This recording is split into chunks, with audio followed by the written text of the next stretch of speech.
السلام علیکم views, Islamic روٹن channel کی جانب سے میں ہوں اقرا مبین۔ ایک یہودی کے بیٹے کا قصہ۔ ایک یہودی نے اپنے بیٹے سے کہا کہ جاؤ بازار سے سودا لے آؤ۔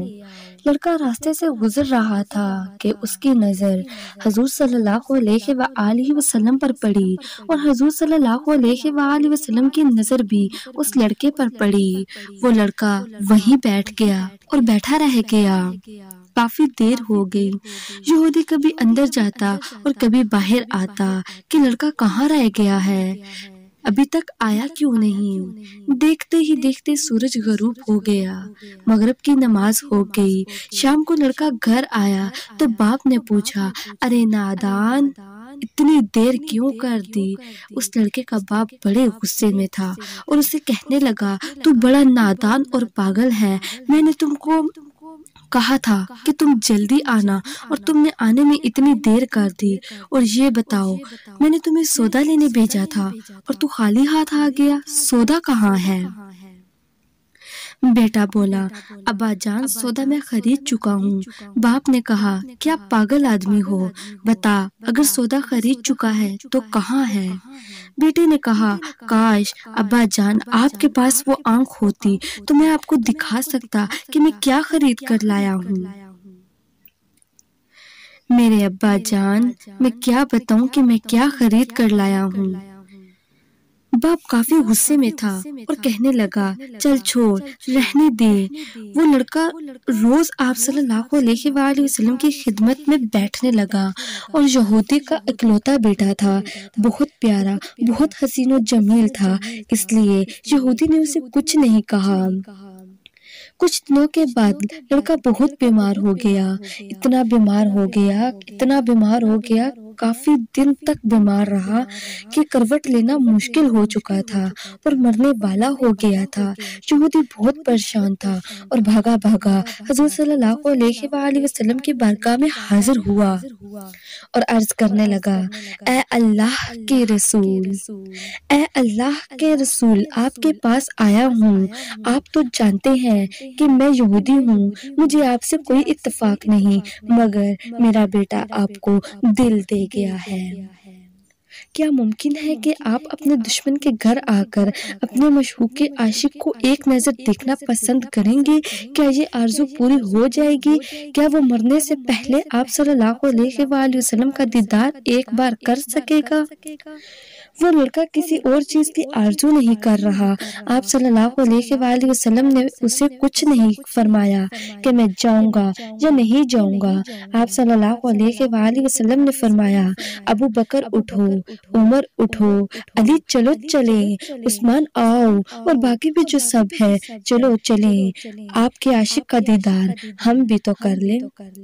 اپنا دیدار اسے دیتے ہیں، آخری لمحہ ہے، آنکھیں بند ہونے سے پہلے ہم اسے کچھ دینا چاہتے ہیں، چلو چلتے ہیں۔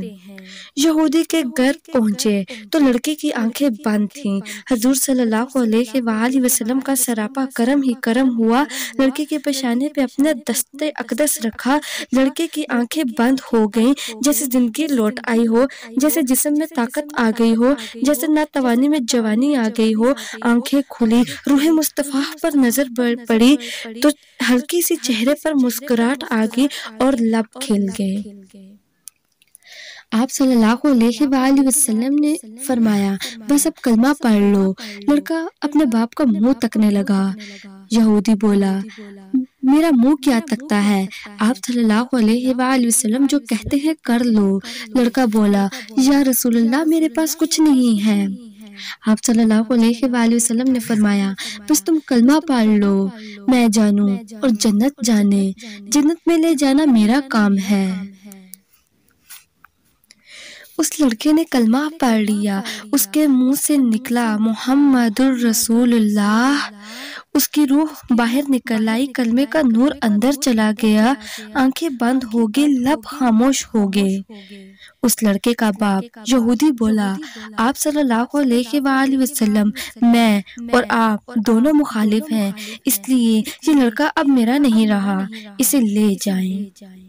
آپ صلی اللہ علیہ وآلہ وسلم نے فرمایا صدیق اٹھاؤ، عمر اٹھاؤ، عثمان آگے بڑھو، بلال آؤ تو صحیح، علی چلو دو کندھا، سب اٹھاؤ اسے۔ آقا علیہ السلام یہودی کے گھر سے نکلے تو یہ فرماتے جا رہے تھے اس اللہ کا شکر ہے، اس اللہ کا شکر ہے جس نے میرے صدقے اس بندے کو بخش دیا، اس اللہ کا شکر ہے جس نے میرے صدقے اس بندے کو بخش دیا۔ اللہ اکبر! کیا مقام ہوگا اس عاشق کی میت کا جس کو علی، عثمان، عمر، ابو بکر جیسے مشہور شخصیات کندھا دے کر لے جا رہی ہوں اور آپ صلی اللہ علیہ وآلہ وسلم آگے آگے ہوں۔ قبر تیار ہوئی، کفن پہنایا گیا، حضور صلی اللہ علیہ وآلہ وسلم قبر کے اندر تشریف لے گئے، قبر میں کھڑے ہوئے اور کافی دیر کھڑے رہے۔ پھر اپنے ہاتھوں سے اس عاشق کی میت کو قبر میں اتارا۔ قبر کے اندر آپ صلی اللہ علیہ وآلہ وسلم پنجوں کے بل چل رہے تھے، مکمل پاؤں مبارک نہیں رکھ پا رہے تھے۔ کافی دیر کے بعد آپ صلی اللہ علیہ وآلہ وسلم قبر سے باہر آئے تو چہرے پر تھوڑی سی غمی چھائی ہوئی تھی، تھکن محسوس ہوئی۔ صحابہ اکرام رضی اللہ تعالیٰ عنہ حضور صلی اللہ علیہ وآلہ وسلم سے پوچھا یہ کیا ماجرا تھا، آپ پورا مکمل پاؤں کیوں نہیں رکھ پا رہے تھے؟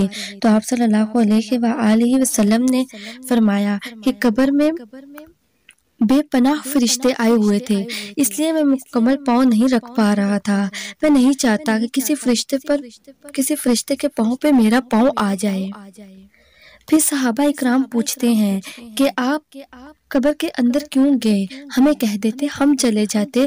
تو آپ صلی اللہ علیہ وآلہ وسلم نے جواب دیا میں نے اس لڑکے کو نہیں بولا تھا کہ میں تمہاری قبر کو جنت بناؤں گا، اس لیے میں قبر کے اندر گیا، اس کی قبر کو جنت بنانے کے لیے گیا۔